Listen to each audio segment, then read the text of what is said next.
বিসমিল্লাহির রহমানির রহিম। সম্মানিত উপস্থিতি, আজকে আমাদের প্রশ্ন হচ্ছে, কার উপর কোরবানি ওয়াজিব? উত্তর হচ্ছে, প্রাপ্তবয়স্ক সুস্থ মস্তিষ্ক সম্পন্ন প্রত্যেক মুসলিম নর-নারী যে 10 জিলহজ ফজর থেকে 12 জিলহজ সূর্যাস্ত পর্যন্ত সময়ের মধ্যে কোনো প্রয়োজনের অতিরিক্ত নেশাব পরিমাণ সম্পদের মালিক হবে, তার উপর কোরবানি করা ওয়াজিব।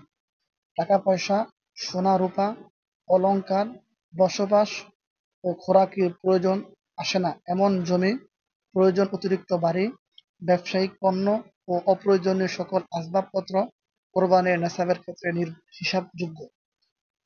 আর নেশাব হলো স্বর্ণের ক্ষেত্রে 7.5 ভরি, রূপার ক্ষেত্রে 52 ভরি, টাকা পয়সা ও অন্যান্য বস্তুর ক্ষেত্রে নেশাব হলো 7.5 ভরি স্বর্ণ অথবা 52 ভরি রূপার মূল্য সমপরিমাণ হওয়া।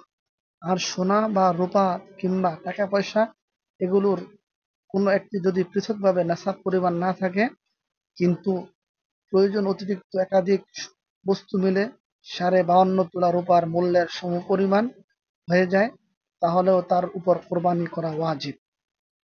এই ফতোয়াটি আল মুহিতুল বুরহানির 8 নম্বর খণ্ডের 455 নম্বর পৃষ্ঠায় এবং বিশ্ববিখ্যাত ফতোয়ার কিতাব ফতোয়ায়ে তাতারখানিয়ার 17 নম্বর খণ্ডের 405 নম্বর পৃষ্ঠায় উল্লেখ রয়েছে।